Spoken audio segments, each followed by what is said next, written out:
Welcome to Wealth Coffee Chats, folks, for your daily live updates. Get the most out of today's episode by participating in the chat. Make sure you ask some questions, be part of the conversation, have a bit of fun, grab a coffee or a tea, take some notes, and get ready to start your day, folks. Quick few housekeeping rules, though. No spamming, no advertising or self-promotion in the chat. That's not on. Be kind and respectful to everyone when participating.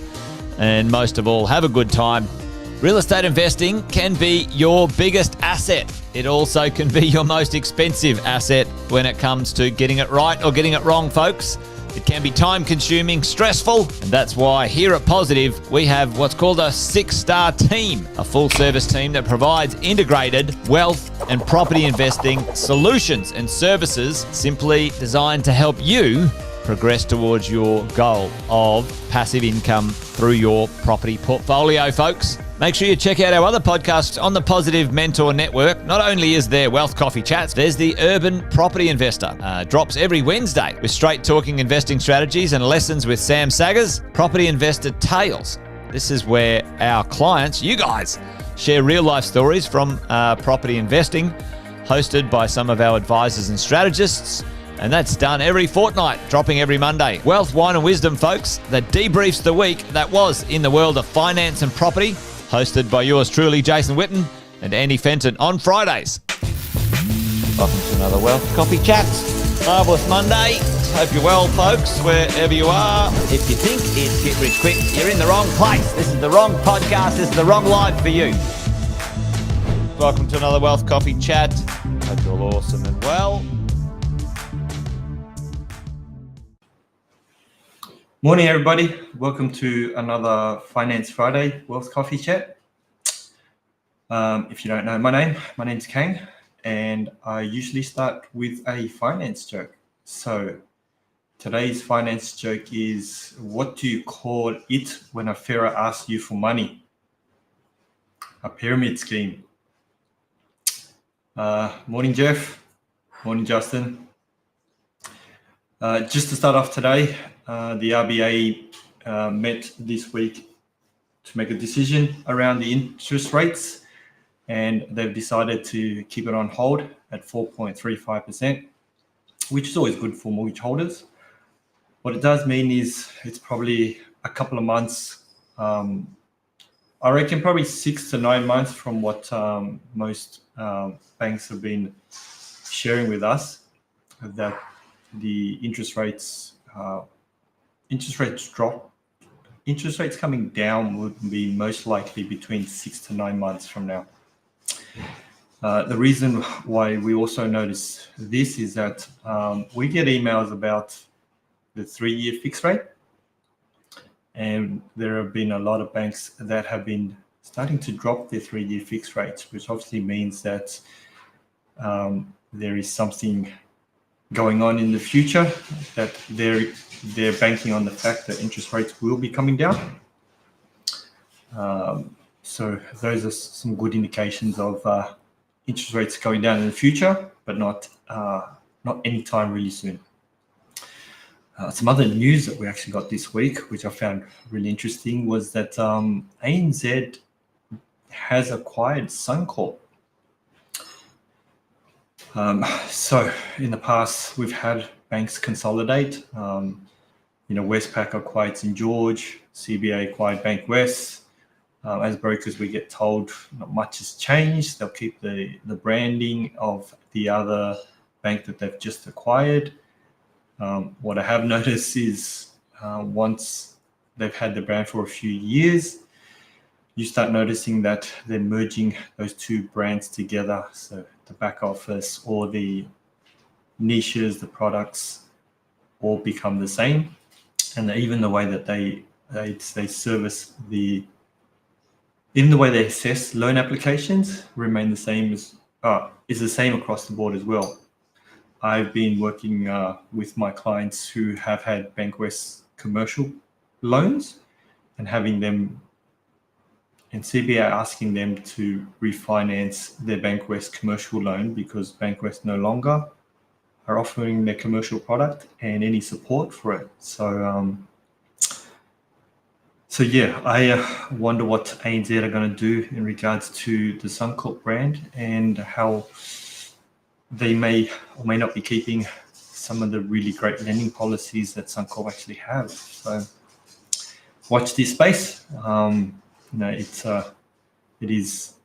I mean, there are plenty of lenders out there, so I don't see it being too much of an impact in terms of clients and getting loans and being able to access these other banks, or these other brands now.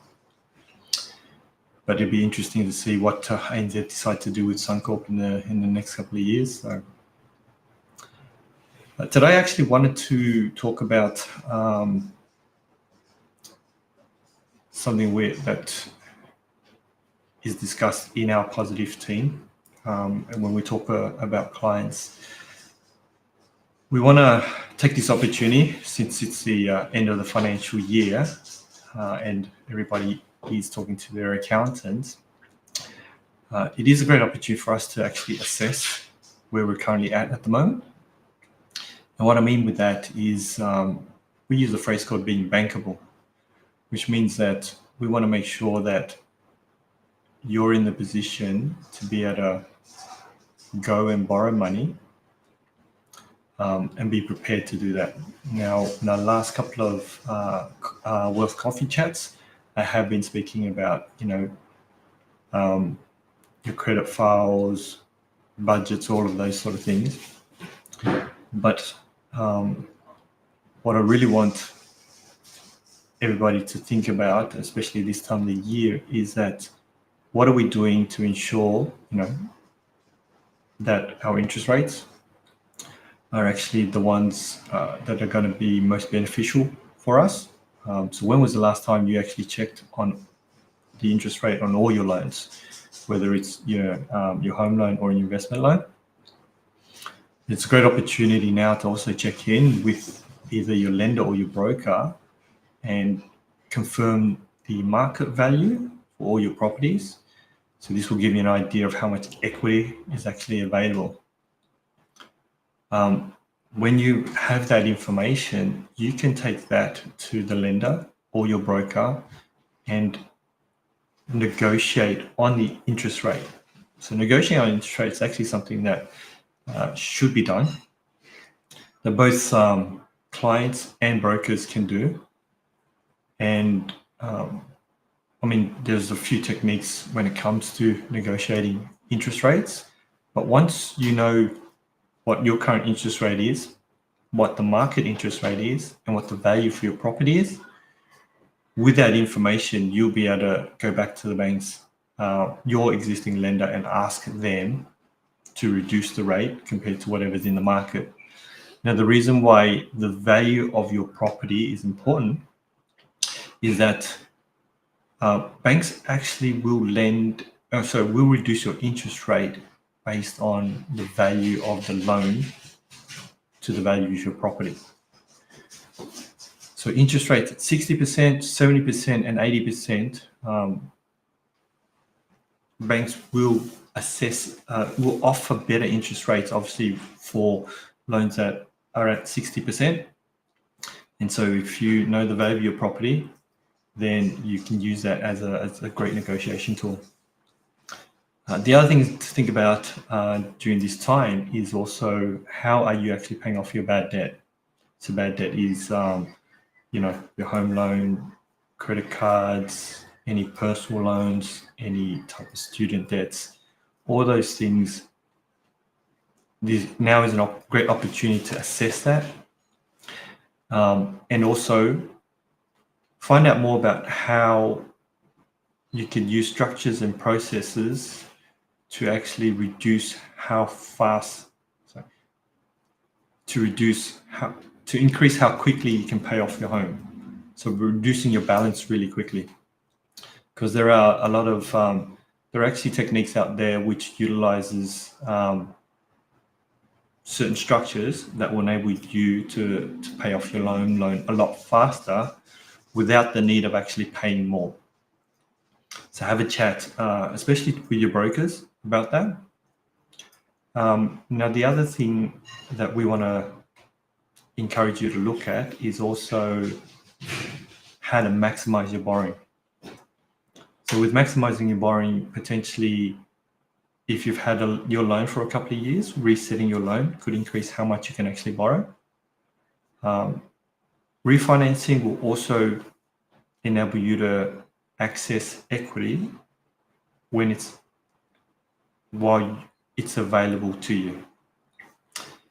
Now, I know that we spoke about interest rates coming down, which obviously means that lenders will potentially be able to lend you more money, and with the value of the properties actually increasing, you usually have a gap, and the gap is that equity.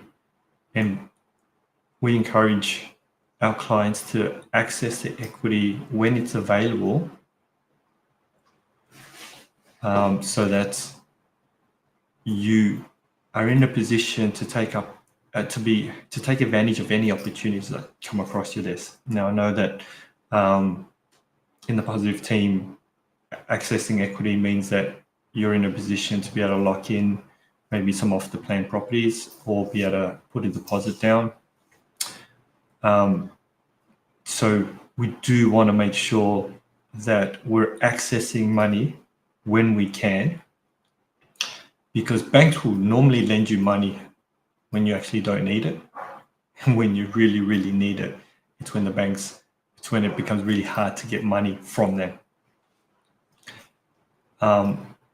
If you don't have a personal budget, I highly recommend that you organize one for yourself, or you can contact your brokers. We have access to some tools that will actually give you a summary of your budget. If you currently do have a budget, then it's a great time to reassess it and make sure that you understand what your current living expenses are, because what you can do then prepare yourself for when you want to look at borrowing, because we can look at 3 months living expenses and present that figure to the banks. And so if you know what your current budget is, then your brokers can work with you and actually work out what the bank's minimum is and make sure that your living expenses is as close to that as possible, because that will actually maximize how much you can actually borrow. The last thing is getting access to your credit file and taking a look at anything that's happening on your credit file. This will help be able to provide information to your brokers about credit facilities that you have but sometimes forget. I've had clients who have had credit cards that they've always had but they've never used. Maybe the credit cards were used for traveling purposes and they haven't traveled for a while, and so they check the credit file and they can see all their actual credit facilities. The other thing about making sure that you check your credit file is also ensuring that nothing is happening on your credit file that you actually don't know about. And I've had clients who've had issues because their identity's been there has been identity theft, or they've lost their wallet, all these sort of things. And it is actually a lot easier for people to apply for credit when they've got your wallet than you actually think it is. So absolutely take the opportunity to check on your credit file.